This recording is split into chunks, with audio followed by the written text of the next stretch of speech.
Durante años, 5 mujeres dedican su vida a atender, curar y salvar vidas en Venezuela, hasta que tienen que irse.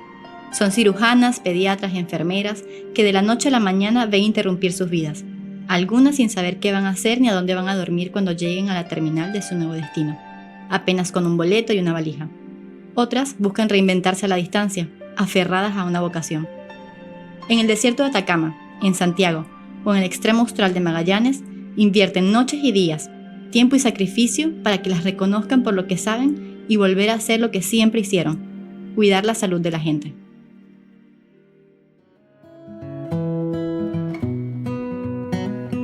Mi nombre es Zulay Meléndez y esto es Venezolanas en Movimiento, historias de mujeres de la diáspora. Episodio Chile, atender y curar con sello tricolor.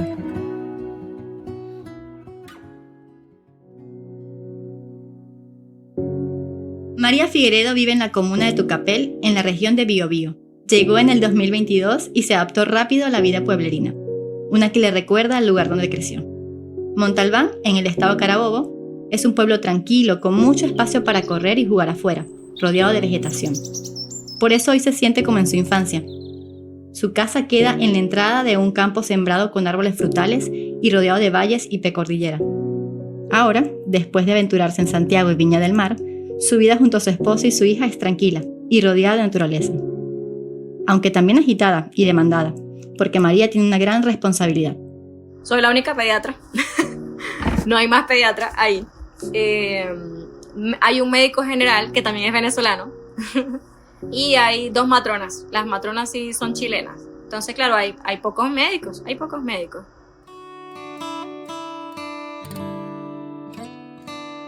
Ella atiende de sol a sol hasta 12 pacientes diarios. Algunos van hasta su box de pediatría en el Centro de Salud Familiar o en el Hospital de la Familia y la Comunidad de Huépil. A otros los visita en su domicilio, después de recorrer varios kilómetros de campo y caminos de ripio, porque el hospital de referencia, el Complejo Asistencial Víctor Ríos Ruiz, queda a 45 kilómetros en la ciudad de Los Ángeles. Por su trabajo en la comunidad la comenzaron a reconocer como una superheroína. Y en parte es cierto, porque tiene el superpoder de llegar a niñas y niños a donde nadie más del sistema sanitario lo hace. Aunque por otra parte, lo suyo no es solo una metáfora. A mí siempre me ha gustado disfrazarme. La verdad es que yo pienso que pediatría se da mucho para eso. Me acuerdo que en ese momento estaba de moda esto de los multiversos y se estrenaba una película de Spider-Man en el Spider-Verso. Entonces yo le conversé a una amiga que es diseñadora gráfica en ese momento y le digo, necesito que me ayudes en esto, o sea, que me hagas el logo, este es el concepto que quiero, la superheroína. Y ella me dice, bueno, pero ¿por qué no te vistes de Capitana Marvel? O sea, ya yo tenía pacientes que requerían mi servicio nuevamente, que ya yo conocía a la mamá, que ya me conocía en mi trabajo. Entonces yo le preguntaba, ¿sabe que yo tengo un traje de superhéroe? ¿A usted le gustaría que yo fuera a ver a su pequeño con ese traje de superhéroe? Y me decían, claro, obvio. Debajo del uniforme de médica y el estetoscopio, María hace su aparición vestida con un traje azul y rojo, con una gran estrella amarilla en el pecho, guantes de fantasía y el puño cerrado apuntando al cielo. Imaginen la sorpresa de sus pacientes. Pero antes de inventar un pediaverso y auscultar niños como si estuvieran en la aventura hospitalaria de un cómic, María tuvo que reinventar su vida. Hasta su graduación en la Universidad de Carabobo, estaba acostumbrada a otro tipo de decisiones. La primera que recuerda fue elegir entre dermatología o pediatría. Eligió pediatría porque se le daba bien con los niños y en un país en el que la economía iba cada vez peor, era un plus hacer guardias remuneradas. Estuvo trabajando durante 3 años en el Hospital Central de Valencia, el centro de salud más grande de Carabobo, hasta que en el 2019 su situación no dio para más. Las condiciones de los motivos por los que yo migré es porque me deprimía mucho la desnutrición. O sea, eso me deprimía porque yo decía, ¿para qué estudié? ¿Para qué voy a hacer un plan nutricional para un paciente que no tiene comida? Que yo no le voy a poder dar todas las comidas que necesita. Y se morían tanto y se me morían tanto en el hospital y todo, que eso me afectaba muchísimo. O sea, todo empeoró hasta que yo tomé la decisión de emigrar.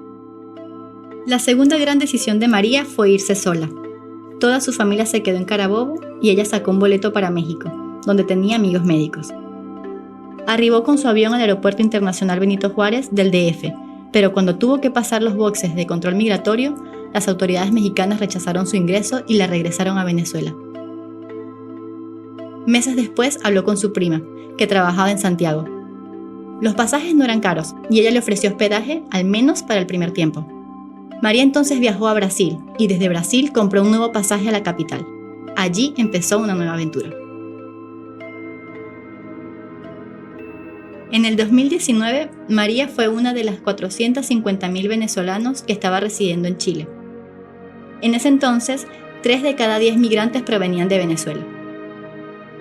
Era un momento de profundos cambios y de mucha visibilización de la diáspora, en un país que se estaba transformando en receptor de migraciones de América Latina y el Caribe. A pesar de una realidad que estaba cambiando, recién 3 años después se iba a sancionar una ley de migraciones adecuada a los nuevos tiempos. Gabriela Hilliger, directora jurídica del Servicio Jesuita Migrante, explica la mirada sobre las migraciones que primó hasta el 2022. Nosotros como país, desde 1975, contexto de dictadura, teníamos un decreto ley que era el 1094, que era la ley de extranjería y de migración, ¿ya? Esa herramienta estuvo vigente desde el 75 hasta febrero del 2022. Entonces uno piensa, todos esos años Chile tuvo con un marco normativo y político diseñado y desde una perspectiva de dictadura, en el fondo donde el extranjero, el fenómeno migratorio era visto como un fenómeno de amenaza a la seguridad y estaba muy teñido como que fuerzas extranjeras venían a hacer cierta influencia política, un mundo un poco de Guerra Fría, ¿no es cierto? Posguerra Fría. María ingresó como turista. Como no tenía todavía su estatus regular, ni mucho menos había empezado el difícil proceso de revalidar su título, trabajó 2 años vendiendo productos de belleza capilar en Santiago. Participaba en eventos de sol a sol y de lunes a lunes. En sus ratos libres avanzaba con la documentación y juntaba poco a poco los dólares que costaba el examen para volver a ejercer como médica. Tardó 2 años en poder rendirlo. 2 años de un limbo en el que las aspiraciones profesionales y muchos proyectos quedaron en pausa. El 31 de diciembre del 2021, justo cuando se terminaba el año, le informaron por mail que había aprobado, y otra vez su vida dio un nuevo giro. Como entre el 28 de diciembre me había llegado un correo de que estaban solicitando pediatra en Viña, que ojalá tuviera la UNACOM, por lo menos la sección teórica, que era la que yo acababa de presentar. Entonces, claro, me llega mi correo, sí, aprobé, y yo enseguida, me dijeron el 8 de enero. Sí, así fue la cuestión. Me dijeron como que el 4 de enero me avisaron, no, que ya el 8 de enero tienes que estar aquí en Viña buscando residencia, lo que sea, porque ya vas a tener el trabajo. Y yo así como, ¡oh, increíble! O sea, perfección. Y así empezó a trabajar en la urgencia infantil del Hospital Dr. Gustavo Frique de Viña del Mar. Hacía muy poco tiempo que lo habían reinaugurado y las instalaciones eran nuevas. Ella se encargaba de revisar a los niños y niñas, escribir los diagnósticos en una computadora y hacer interconsultas. Muchos de los procedimientos que María hacía manualmente en Venezuela, como los drenajes artesanales, ahora estaban automatizados. Aunque a veces la experiencia le jugaba a favor, como cuando tenía que tomar una punción lumbar a pacientes con fiebre y convulsiones, y ella corría con la ventaja de haberlo hecho decenas de veces en Carabobo. En el sector donde estaba compartía el cotidiano con profesionales de Bolivia, Ecuador y Colombia. Que la urgencia fuera internacional, como bromeaban, no era casualidad. Yo tuve compañeros que eran médicos generales chilenos y no duraban una semana. Decían, no, esto es mucho trabajo. Y yo saco mi cuenta, dicen ellos, saco mi cuenta de cuánto gano yo en tal centro clínico privado, en comparación a cuánto tiempo invierto aquí. Salgo cansadísimo viendo demasiados pacientes y cuando veo mi salario digo, no, allá veo menos pacientes, me pagan más. Entonces se iban. Pero siento que nuestra atención en lugares donde quizás no llega el especialista, o así mismo como en Viña, en lugares donde el especialista no quería estar en el lugar público, el aporte de todos los migrantes, nosotros sí queremos estar ahí porque, o sea, necesitamos y queremos y estamos acostumbrados a esto, ¿ya? El valor de los aportes migrantes al sistema de salud chileno se puede contar de muchas formas. Una es mirando los lugares que ocupan, esas trincheras estatales invisibles con sueldos bajos y tareas infinitas que son fundamentales para la vida comunitaria. Pero además, esa interculturalidad en la atención ha aportado un enfoque en la prevención y la empatía. A pesar del trabajo que hace María y otros profesionales de la salud de su país, los estereotipos y los estigmas hacia las mujeres venezolanas están a la orden del día. Así lo describe Liliana Fernández, investigadora del Barómetro. Puntualmente con mujeres, la particularidad frente a los otros países que nosotros vemos, que nosotros monitoreamos, es la de vincularlas, asociarlas con una identidad cultural caribeña, que es una narrativa a la que asocian también no solo a las mujeres, sino a toda la comunidad venezolana y colombiana migrante, y que estamos intentando definir a qué se refieren con caribeños. Entonces, por ejemplo, caribeño está asociado a ruido, a desorden, a no cumplir con normas, ¿sí? Y sobre eso se construye una idea de superioridad cultural de los chilenos frente a los venezolanos y los colombianos y las colombianas. María trabajó en el hospital hasta que se enteró que estaba embarazada. Junto con su pareja pensaron en un nuevo estilo de vida. No querían Viña ni tampoco vivir en Santiago. María pensó en los padres de su novio, que vivían más al sur, y en su infancia. Yo vengo de crianza como de igual, más rural, o sea, más pueblo, más tranquilidad.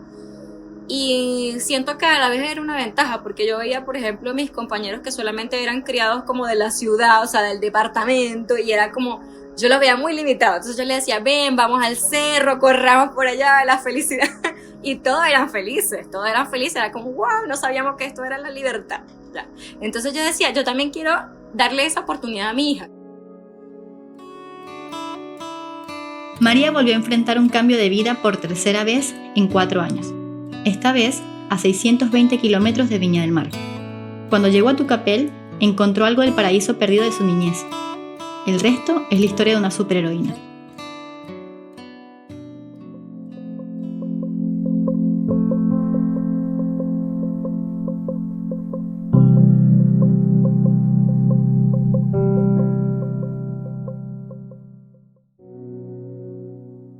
Entre el 2013 y el 2022, los profesionales venezolanos realizaron 16.000 pruebas de examen único nacional de conocimientos de medicina, el EUNACOM, la prueba habilitante para poder ejercer en Chile.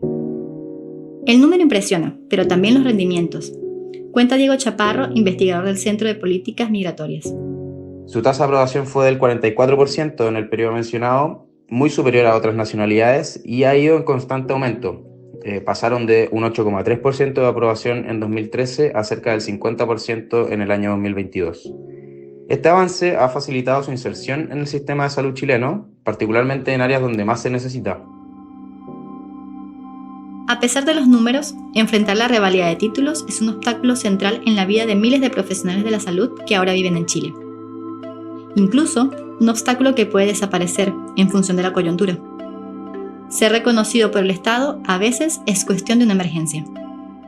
Así lo recuerda Francis Terán, una enfermera que vive en Chile hace 11 años.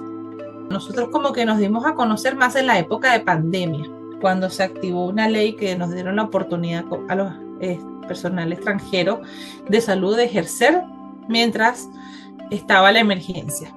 De ahí muchas personas pudieron quedarse trabajando, pero así como terminó la pandemia, muchas personas tuvieron que salir porque no estaban validadas su título acá en Chile. O sea, después de ganar más de un año, te estoy hablando hasta $1,700, que de un día para otro te saquen o te bajen de rango y ganes $500, es complejo. Para el 2025, la sección teórica de la EUNACOM vale 300.000 pesos chilenos y la práctica 650.000. Algo así como unos $1.000. Pero además del dinero hay demoras, trabas burocráticas, dificultades para conseguir los propios papeles de Venezuela. Un estudio de la OIM del año 2024 mostraba todas estas dificultades. Aunque el 50% de los venezolanos y venezolanas en Chile tiene estudios de grado o tecnicatura superior, el 12% pudo revalidar su título y solo el 36% ejerce su profesión. Como señala Gabriela Hilliger, directora jurídica del Servicio Jesuita Migrante, para enmendar esta falencia se necesita una solución integral y estratégica. Y ahí hay un debate también que se ha tratado de instalar, pero que no ha encontrado eco, pero que hay algunos parlamentarios tratando de instalarlo, es como cómo revisamos el sistema de convalidación de títulos, especialmente en aquellas materias críticas donde necesitamos mayores profesionales que puedan hacerse cargo del acceso a la salud. No es solamente un tema de capacidad de pasar la prueba, que muchas lo pasan con grandes calificaciones, es lo documental. Es que en el fondo a ellas su estado les falla con respecto a cierta documentación. Entonces, ¿cómo flexibilizar eso para no perder ese talento y en el fondo y también contribuir, porque tiene muchas ganas de contribuir en aquellos temas de justicia social que también afectan a la población chilena. El caso de Francis Terán es particular, porque reconvirtió su experiencia en un disparador para brindar un servicio a cientos de compatriotas que buscan orientación en el proceso de validación de títulos. Francis se había especializado en neonatología y, como su madre era chilena, planificó en el 2014 una nueva vida en Santiago. Al día siguiente de aterrizar, en agosto, fue a la Universidad de Chile para presentar de manera presencial los originales y copias de los documentos. 2 días después le dieron una respuesta para que empezara a pagar las primeras unidades tributarias del proceso de validación. Para aquel octubre ya había presentado las pruebas teóricas. En julio del 2015 rindió el último examen y para el siguiente octubre ya tenía el título habilitante. El camino, que contado así parece fácil, estuvo cargado de soledad e incertidumbre. La universidad te lanza así, tome, lea, estudia. Y todos los años cambia. Cada vez son más materias y no hay como que, mira, podemos ir para allá para que nos asesoren. Nada. Te dan 3 horas para presentar una prueba y tienes que esperarte 10 días para que te demos el resultado. Y te dicen, aprueba, reprueba. Espérese la próxima y te dan 3 oportunidades. Si repruebas 3 oportunidades, chao, perdiste la plata. Después del título, Francis pasó un verano por la pediatría del Hospital Padre Hurtado. Allí conoció a un enfermero cubano que administraba una página de Facebook llamada Enfermeros Extranjeros en Chile. Al poco tiempo quedó a cargo y decidió centrarse en enfermeras y enfermeros venezolanos. Empezó a asesorar de forma gratuita y en detalle a las más de 9.000 personas que participaban de su grupo de Facebook. Respondía a toda hora lo dicho y lo no dicho del proceso de validación de títulos, requisitos, fechas, procesos burocráticos que cambian, comunicaciones que no llegan. Yo le prestaba información, los ayudaba, les mandaba algún tipo de detalle para poder validar el título. Era muy fácil hacerlo al principio porque llegabas aquí a Chile y podías validar y podías hacer tu trámite de visa, pero ya después fueron cerrándonos las puertas y ahora es más complejo. En un escenario cambiante y con una población que requiere de acompañamiento, Francis decidió, junto con su esposo, también médico, dedicarse de lleno a dar cursos y capacitaciones para preparar enfermeras y enfermeros que requieran validar su título. Una forma de contribuir al multiplicar la cantidad de profesionales en este demandante sector. Porque, como menciona Diego Chaparro, esta situación dificulta la inserción laboral de profesionales calificados, muchos de los cuales terminan en ocupaciones informales o alejadas de su formación, lo que claramente desaprovecha un recurso humano fundamental en un país con alta rotación laboral en salud, con tasas que superan el 18% en médicos generales. Y al mismo tiempo aumentando el nivel de subocupación laboral por capacidades formativas.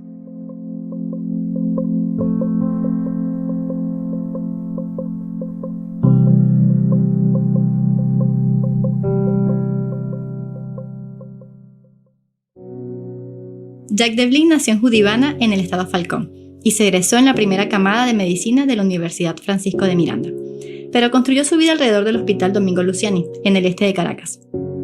Allí conoció a su esposo, allí se perfeccionó y allí formó su vida. Su lugar en el mundo. Fueron 30 años de carrera como cirujana antes de irse de Venezuela. Los vaivenes del largo ciclo de la historia reciente de su país los vio a través de los lentes del Domingo Luciani. Comenzamos a ver el cambio de actitud de las personas por el verbo incendiario, digámoslo así, de lo que se oía desde el punto de vista político externamente, cómo nos iba afectando paulatinamente a cada uno de nosotros, hasta llegar al punto en que dentro del hospital hubo agresiones a médicos con heridas a armas blancas, a colegas, amenazas, llegaban como estilo comando dentro del área de pabellón y amenazando que si no los salvabas te iban a matar a ti también y cosas por el estilo. La primera de la familia que emigró fue su hija. Decía que la situación no daba para más y que se iba a poner peor. Estaba estudiando 4º año de economía. Dejó la facultad y se fue a España. Como ellos no iban a poder costear su nueva universidad con los salarios de Venezuela, pensaron en irse. Una amiga nuestra, que es casi una hermana chilena, que vivió durante los años de se fue cuando Pinochet estuvo en Venezuela hasta el 2015, cuando retorna. Y ella, médico también, ella es la que nos dice que nos vengamos, que nos vengamos, que nos vengamos. Primero fue Juan, su pareja, también cirujano. Cuando llegó, en el 2017, consiguió rápido trabajo en Antofagasta. Estaban por inaugurar el nuevo hospital regional Dr. Leonardo Guzmán y faltaban médicos.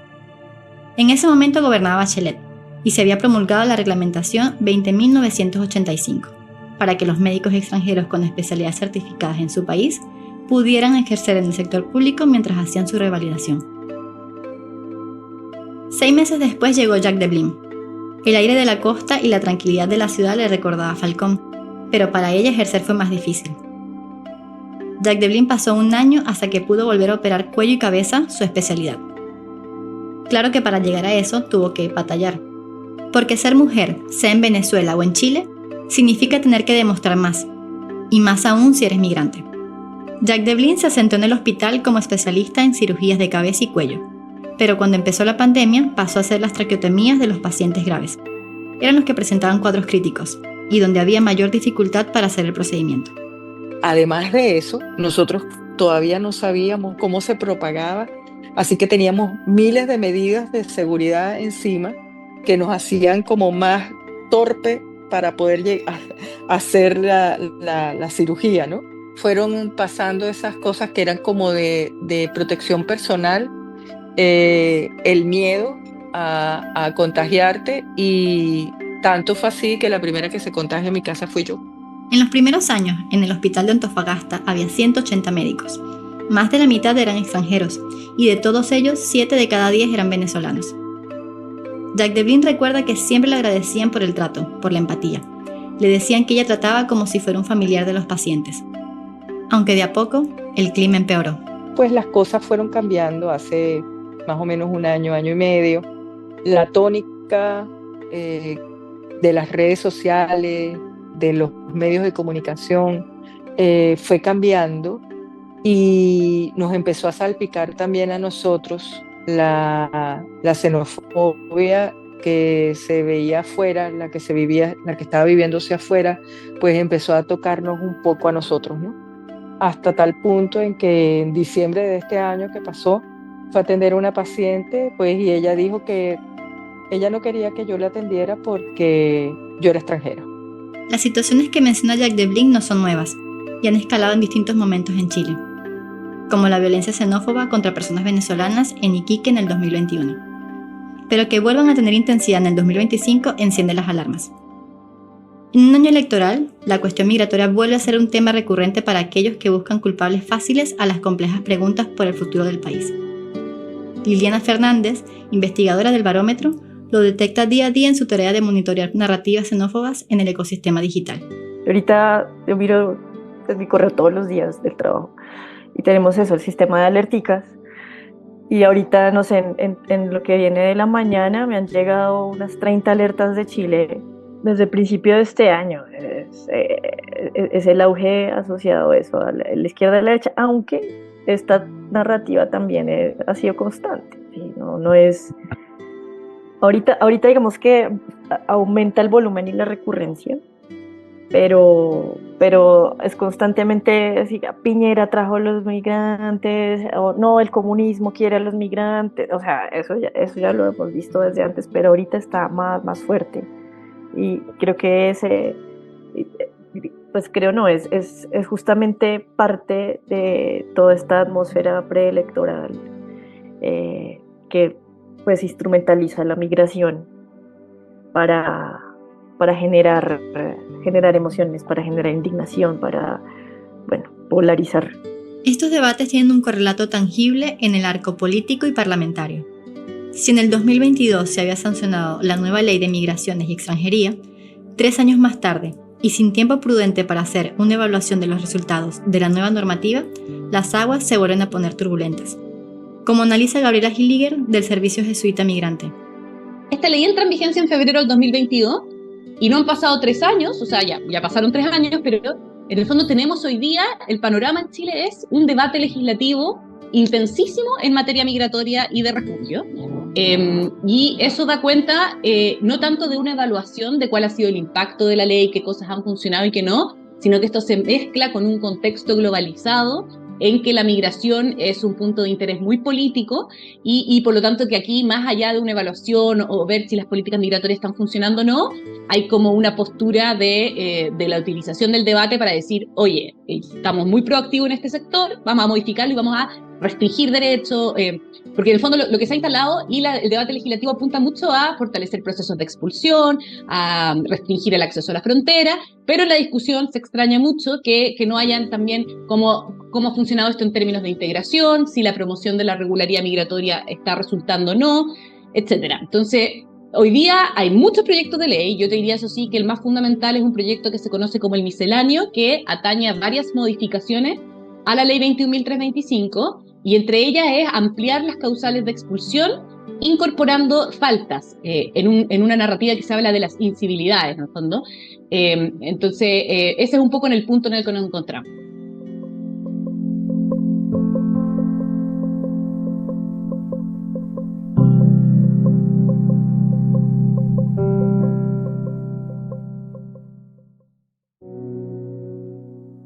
Según el último censo del 2024, la comunidad venezolana alcanza las 660.000 personas y es la más grande de las comunidades migrantes. Hoy en Chile hay 1.600.000 extranjeros, el 8.8% de la población. Como muestra un estudio de Por Causa Chile, la población migrante es dinámica y pujante. Para ese 2024 contribuyó en un 10% del Producto Interno Bruto chileno. Además, cada migrante aporta en promedio $604 netos al Estado, 3.6 veces más que la población nativa. Pese a esto, las dificultades en el acceso a la salud son moneda corriente. De todas las personas migrantes que viven en Chile, unas 900.000 están afiliadas al Fondo Nacional de Salud, el FONASA. Representan casi el 40% del total de afiliados. En el día a día, acceder al sistema de salud público significa superar obstáculos, las demoras y las esperas en listas, las barreras administrativas, las dificultades idiomáticas y el gran problema del estatus migratorio. Una barrera crítica en este aspecto es la situación migratoria irregular, que afecta directamente las posibilidades de acceder a prestaciones oportunas y continuas en salud. Personas sin residencia definitiva o con procesos de regularización pendientes enfrentan obstáculos para inscribirse en consultorios, acceder a programas preventivos o recibir tratamientos garantizados, lo que incrementa su vulnerabilidad sanitaria, incluso estando esto cubierto en la ley y avanzando en esa materia en términos normativos. Los problemas cotidianos que menciona Diego Chaparro para acceder a la salud requieren de medidas eficaces e integrales. Y, como señala Gabriela Hilliger, una mirada práctica y estratégica. En ese debate falta un poco, incluso más allá de los principios, de lo que uno pueda tener como una postura más humanitaria al respecto, también hay una falta de pragmatismo, porque el que migrantes en situación irregular también puedan acceder a prestaciones de salud no solo los beneficia a ellos, y eso es lo que en el fondo, que a veces uno dice este debate, le carece de evidencia, porque lo que se ve es que si los migrantes, independientes de su situación migratoria, acceden a salud, en el fondo eso tiene beneficios para la salud pública en general. ¿Qué soluciones y qué futuros está ofreciendo Chile para aquellas personas migrantes que eligieron vivir en el país? ¿Quién asume las consecuencias de prestar la salud pública al cálculo político y electoral?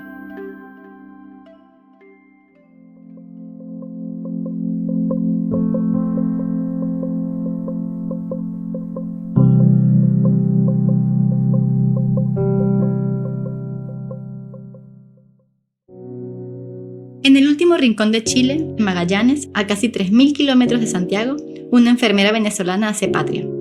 Vanessa vive en Punta Arenas.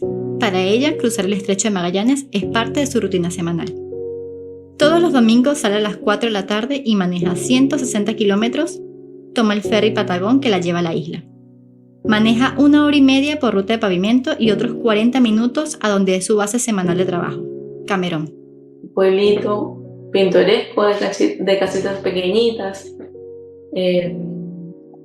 pero lindo, a la orilla del mar. Tal vez con muchas similitudes a mi lugar, Aguanta, porque era un lugar portuario a la orilla del mar. Acá igual, eso igual depende de la temporada, el paisaje cambia muchísimo. En otoño unos naranjos y marrones espectaculares, y en el invierno se cubren las montañas de nieve. Es bellísimo estar en el Chile austral.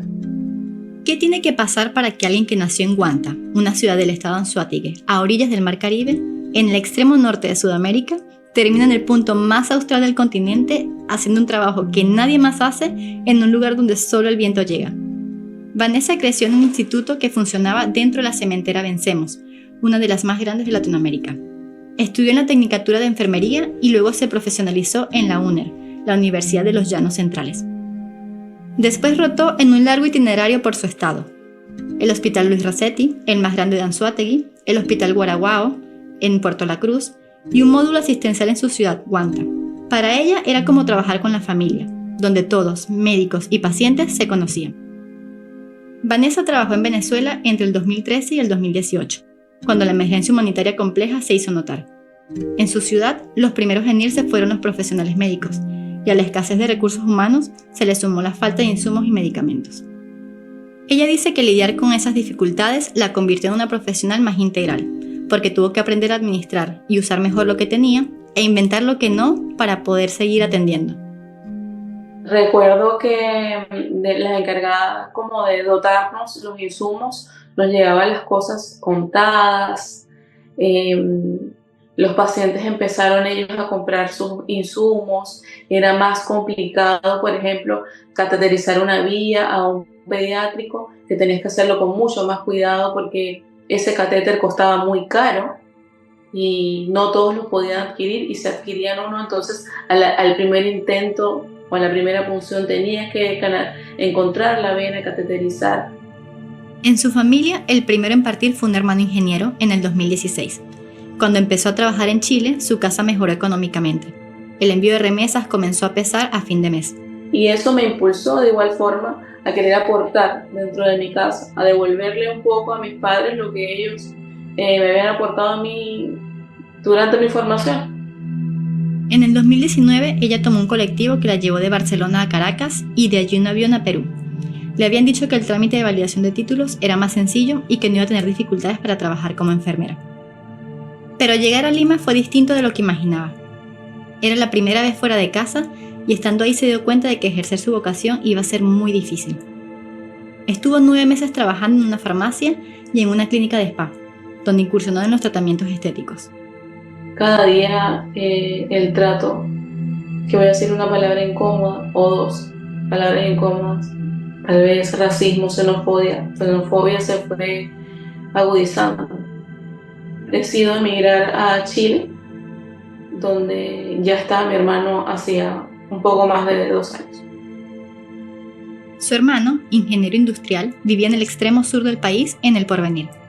Y allí fue Vanessa, a cambiar el ruido de una capital por el silencio de un poblado pequeño de 9.000 habitantes, y donde en invierno la temperatura llega a los 10 grados bajo cero. Poco después de su llegada irrumpió el COVID, y fue por esa excepción que encontró trabajo en una residencia sanitaria. Primero como cuidadora, que atendía a pacientes de riesgo intermedio, donde les daban medicamentos y los monitoreaban. Un día, a falta de personal que lo supiera hacer, se ofreció para cateterizar una vía. El mismo procedimiento que había hecho una y otra vez en la salita de su Huanta natal. A Vanessa le ofrecieron una nueva función y sentía que faltaba poco para volver a ejercer en la medicina clínica. Pero el cambio duró poco. Lamentablemente me contagió de COVID, un COVID de riesgo, estuve hospitalizada al borde de la muerte y estaba en el momento que me iban a contratar como enfermera. Lamentablemente en ese momento no pude seguir con los procesos de contratación, y cuando volví ya una persona estaba en el cargo que habían dispuesto para mí.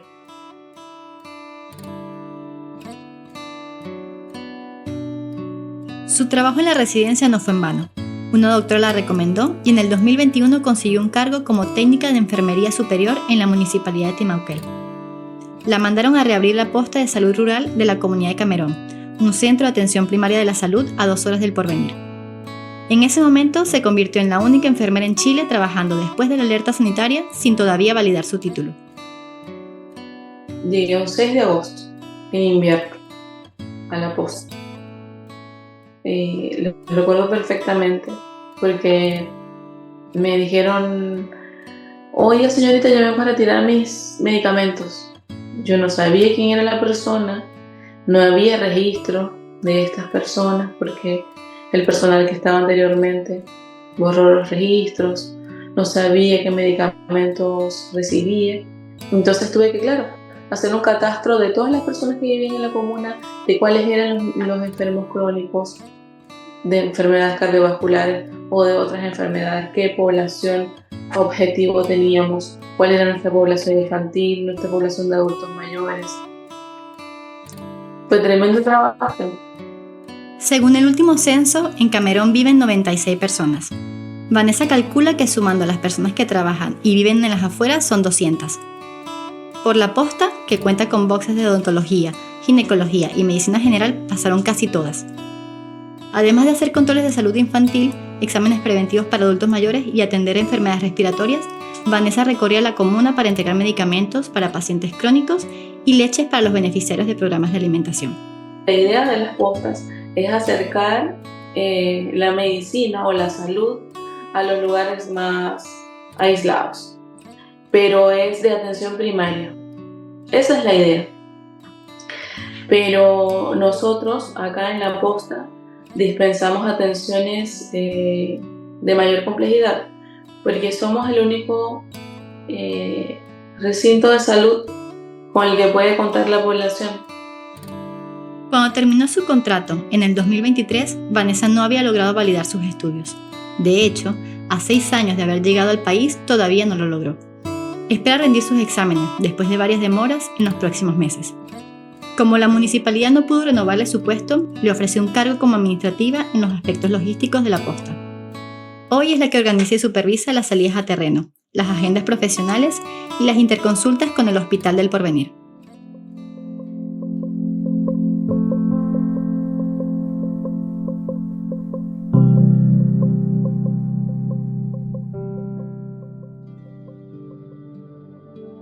Formalizar, profesionalizar y dignificar la tarea de las mujeres que se destacan en el ámbito de la salud es fundamental para construir un sistema sanitario chileno más justo e inclusivo.